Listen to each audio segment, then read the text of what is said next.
I'm Renee Marie Smith with FifTV, a trending 50 web series about the 50 entrepreneurial women in America. Today we're in Costa Mesa, California with Amy Jo of Valenza Chocolatier at the Hood Kitchen. Hello Amy, thank you for being here with us. Oh, well, welcome.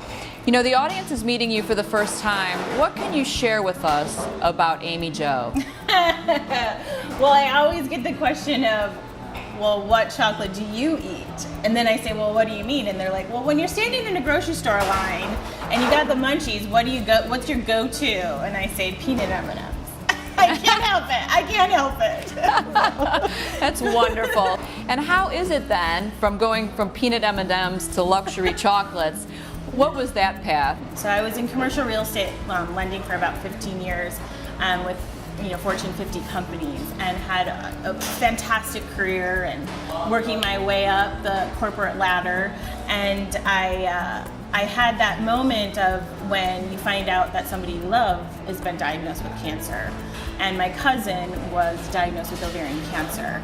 And at the time she was 35. And as she did her battle, the last year of her life, I got to the point where I was, I wanted to be back there with her. There was some other circumstances.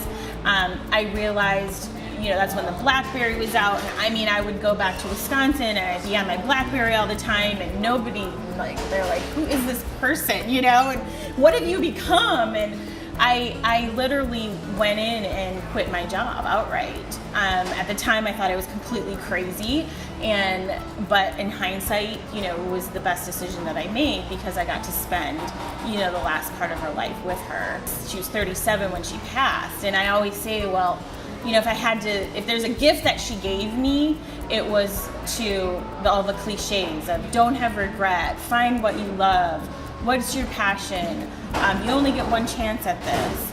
And so, when everything kind of said and done, I didn't have a job. I could have gone back to my job, but I had, her ringing in my head of, well, what is my passion?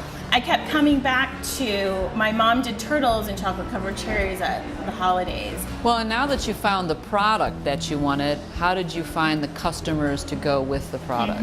Yeah, well, being a new entrepreneur, I'm obviously coming from a corporate background where you have your IT department, you have your accounting and your marketing, and all the marketing flyers just show up for you to then, go do what you need to do. So for me, I knew, taking that business background that, in order to be, to defy the statistics, basically, of the failure of small business, and then also being in a market, that has, expensive, per square foot rents, I knew from a business aspect I needed to be a little bit more creative in how I launched my products. And I obviously know that with food, you got to get it in somebody's mouth, because once they taste it, then it can start growing organically. So for me, it was really finding the challenge of my commercial kitchen first, which is where we're at right now. It's like an incubator kitchen space that I could control my fixed expenses versus actually building out my kitchen. So I kind of came here for a little while to start making, because I, again, never worked in a commercial kitchen before. So after I got all my permits and certificates, I started making the product, and then I figured out who are the media, food, PR people, all the different local magazines that have the food sections. And then I had actually a media event right here to launch my business. I literally just jumped off the cliff, that feeling of okay, well now I'm out there, now what do I do? But I decided to, really kind of tap into my market as far as if I'm a high-end fine chocolate, I don't want to dilute my brand. So I need to go after retailers, go after customers that also elude a high quality brand. And it just so happened that Williams-Sonoma at the time had an artisan market that they would do every Saturday and bring in local vendors to do pop-up shops. Well, I realized how successful that was, and then this whole pop-up shop kind of concept started evolving, that I could go out and meet people, have them taste my product at no expense. and then come back here, pay my kitchen time, make it, and kind of grow that way. So I'm at least getting face-to-face time with the customer, but then also not having the expense of a brick and mortar. So that's kind of how, and then it just like literally organically started growing that way. Now, how many different flavors of chocolate do you have now?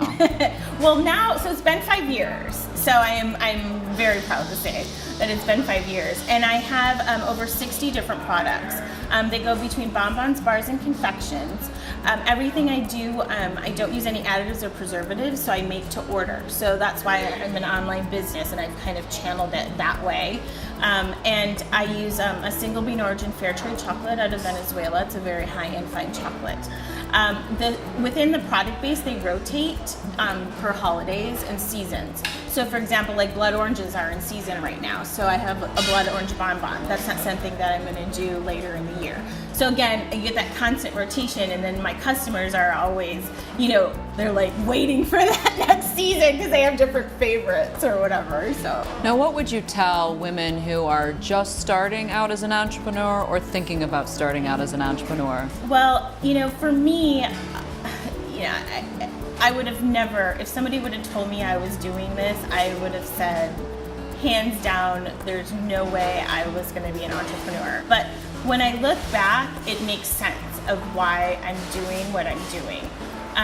From, you know, the standpoint of, you know, my cousin and the lessons that she's given me, I know that I have found my passion. What I would tell people is, yes, it's scary.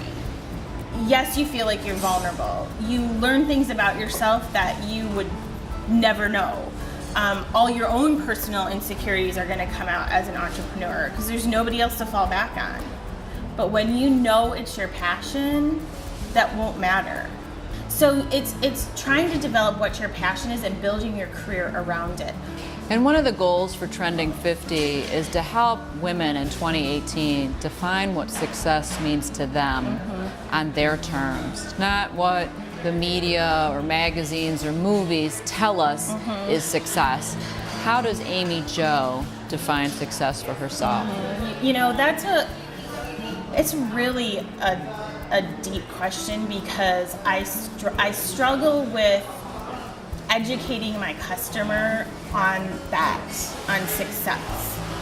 The first thing I'll get is, where's your shop?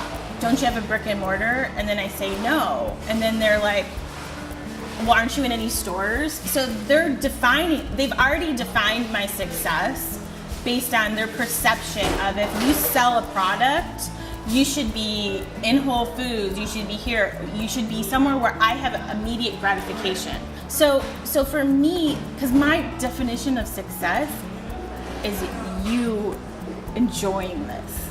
You enjoying this, something that I made, that it takes you to a place, it gives you that, you know, 5 minutes of bliss that you can just shut out all the noise around you and just have a moment to yourself.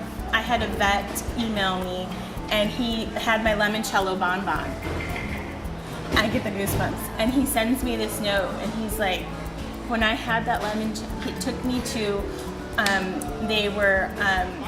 think they were somewhere in the Middle East, and he was with other Italian soldiers.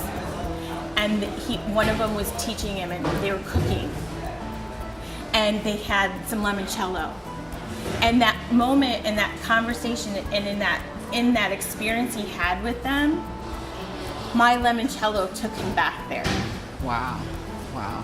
That's my success, because again, I go back to my cousin.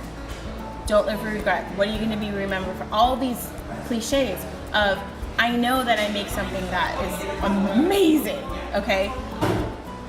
I'm touching your life, and I know I'm going to be remembered for that. And that is my success.